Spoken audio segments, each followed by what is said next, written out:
In this video, I'm rolling with Juan. Juan is a brand new blue belt. I have a prior video with him. I'll post it in the description, the link in the description. He's a little bit older than me, 55, which is unusual. Most people are younger than me, most of my training partners. And now we're doing some stand-up, we're doing some wrist fighting. I'm just trying to see what he has. Juan has pretty good takedowns. He took me down with a double leg and no gi a few weeks ago. Surprised me. He's a strong guy. He feels like a young guy. Young strength. So we're just grip fighting. I'm trying to maintain my inside grip. I cut down with my elbow to break his grip.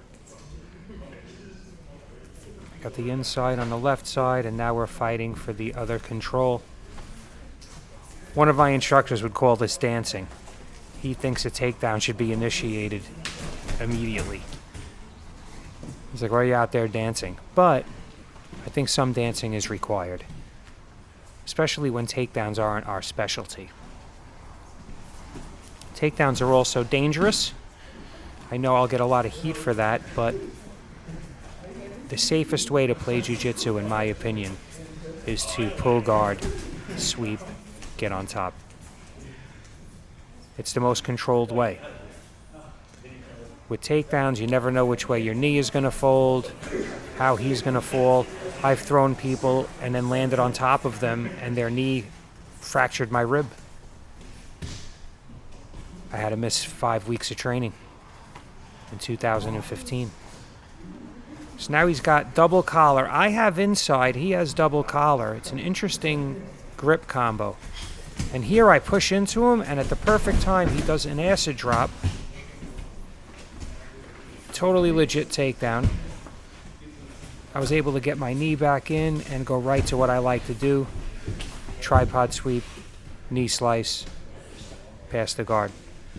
I wasn't totally past, he was on his side, so I'm allowing a reset.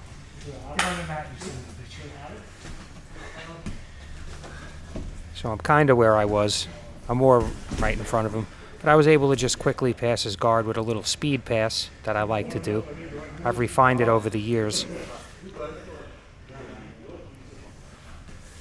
This used to be done on me all the time when I was a white and a blue belt by a friend who is now a black belt.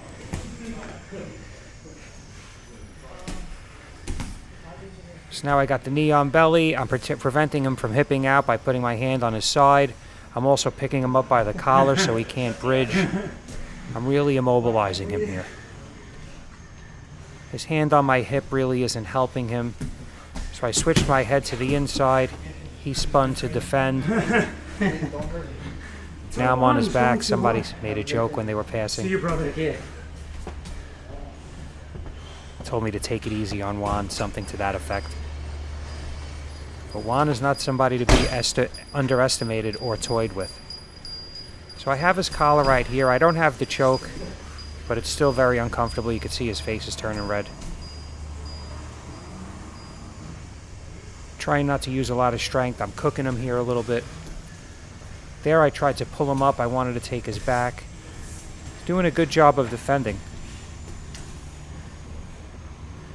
Here I changed my grip on his arm because I wanted him to spin up. But he spun back into me, which is what he should have done.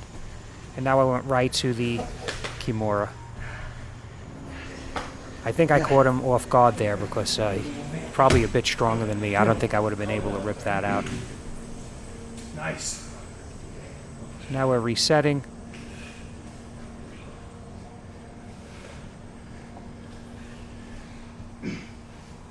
Experimenting with some camera zoom there. So here I have collar sleeve. Doesn't matter that he has my wrist. I probably have a stronger grip there. Looking to throw the triangle up, but he was blocking. Now he's doing a 2-on-1. Switching to ankle control. And I grab the ankle pick. So the ankle pick and the tripod sweep are clearly my favorite sweeps. especially since I've been doing these videos and watching myself. And what's great about them is their simplicity. The only thing is you have to hit them at a very specific time. Usually when your opponent's not expecting it, but always when he steps forward with that foot, it's available.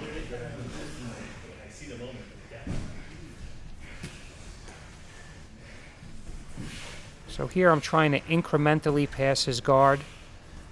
A slow incremental knee pass. And it worked.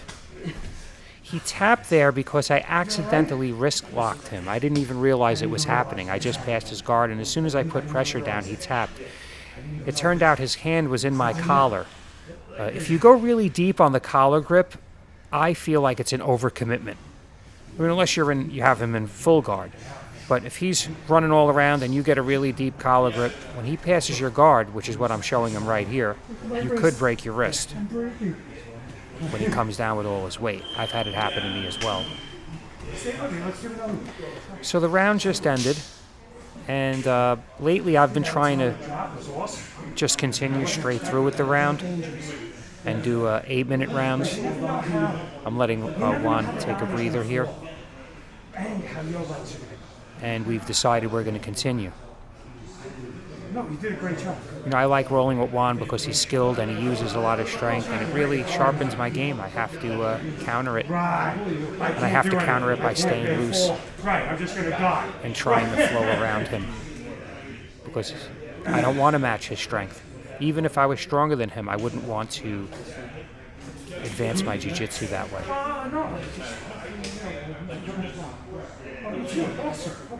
So we're chatting a little. I'm telling him how good he's been doing because it's the truth. And now we're going to start with another round. Right, you do what you can. You do more, you do more. So we're starting on our knees, everybody's favorite position. We're going to do some good old-fashioned knee wrestling here. But I'm trying to snap him down. I did the snap down there. I'm trying to snap him down and go to his back, but he's got good grips. So when I snap him down, I can't really do anything off of it. So I go to use my legs instead of my upper body. Bring my legs into the equation. I got great grips on his collar. He should be breaking that. Instead of trying to pin my ankles.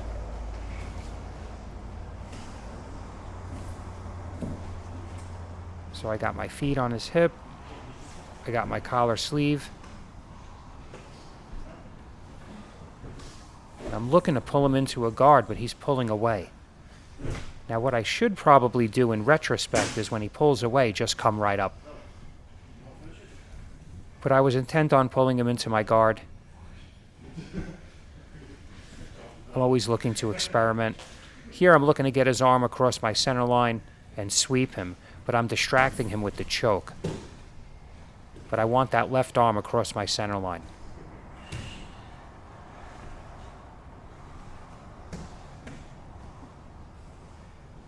So here I got double sleeve control, and again, now I'm trying to pull his right arm across my center line. You want to vary your attacks from left to right when possible, because it changes up the whole chessboard in the blink of an eye. So if he knows I'm trying to get behind his left elbow, which I'm still trying here, trying to wrap him up, then when he pulls it out and switches, if I switch to trying to get behind his right elbow, it's going to act as a nice entry to somebody who wasn't expecting it.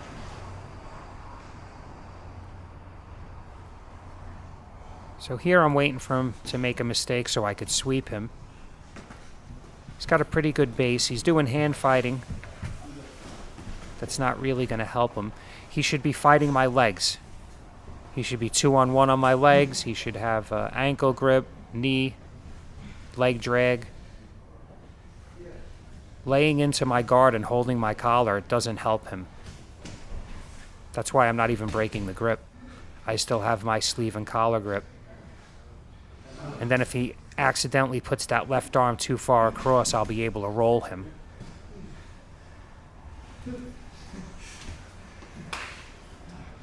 Here I tried to snap him down. I was hoping I could get a snap down guillotine, but I've already identified it and strong enough to prevent it.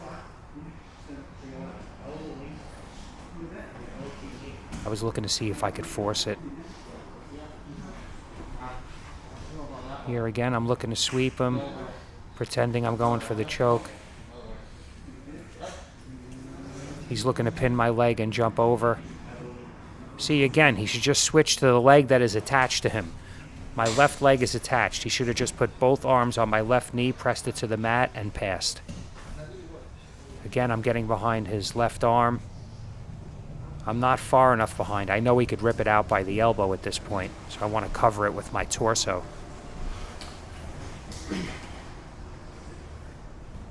There I have an inside cup on his right arm with my left arm. That prevents him from grabbing me. It's a very good frame.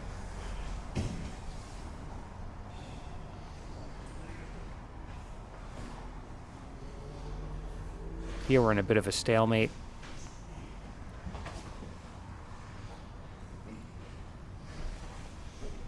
I'm letting him grab that collar. I'm trying to push his right arm across my chest. Here I'm looking to break his posture and possibly roll him over my back.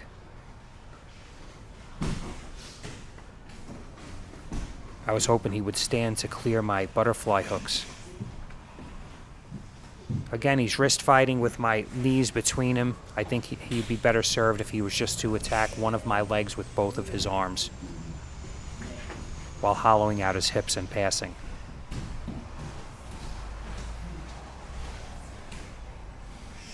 Here he was almost on top of me enough for me to try a sweep. I covered his mouth with my hand jokingly.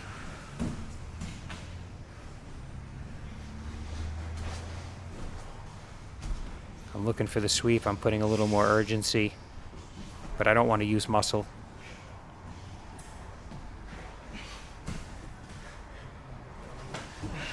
There I had the 2-on-1 sleeve grip again, and here I looked for the triangle, and then I swept him over, and he kind of landed on my face with his knees, like he let his body fall in a way that, in my opinion, could have possibly injured me.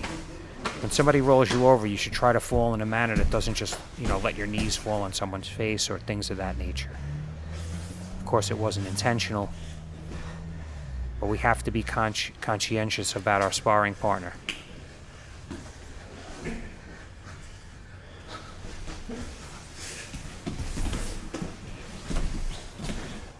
If fighting the sweep means landing on someone's face, I'm not going to do it. Just be careful when you're jumping over. So here I give him some last-minute advice. I'd like for you guys to, if you want to support the channel, please check out my merch store, and I also have a Buy Me a Coffee link.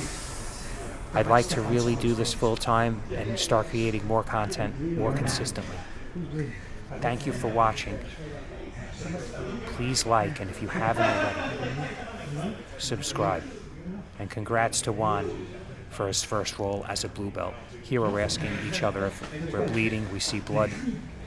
It was a bloody fight. Thanks for watching, guys. Way too much. So you're keeping up with your physicality. Right? Start to show your technique. And you cover the physicality. Right? So if I go through these, I go easy. If you go competition, I go competition. Which just leads to injury.